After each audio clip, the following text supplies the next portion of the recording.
Badan Intelijen Negara bersama petugas kesehatan di Kabupaten Aceh Barat Daya, Provinsi Aceh, melakukan vaksinasi COVID-19 dosis 3 atau booster kepada sejumlah masyarakat di wilayah pesisir secara door-to-door.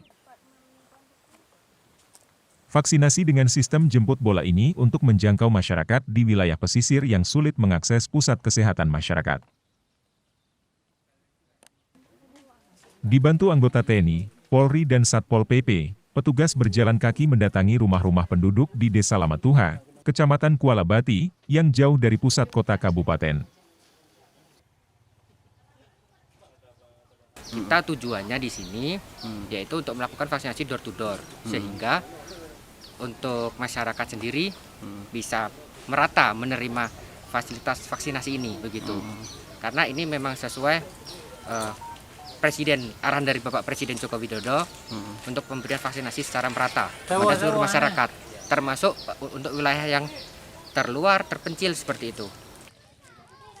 Virus COVID-19 masih menjadi ancaman di tanah air. Saat ini angka kasus COVID-19 kembali meningkat di sejumlah daerah di Indonesia. Presiden Joko Widodo mengajak seluruh elemen masyarakat untuk mempercepat pelaksanaan vaksin ke seluruh warga. Dari Kabupaten Aceh Barat Daya, Tim Liputan Aceh Video.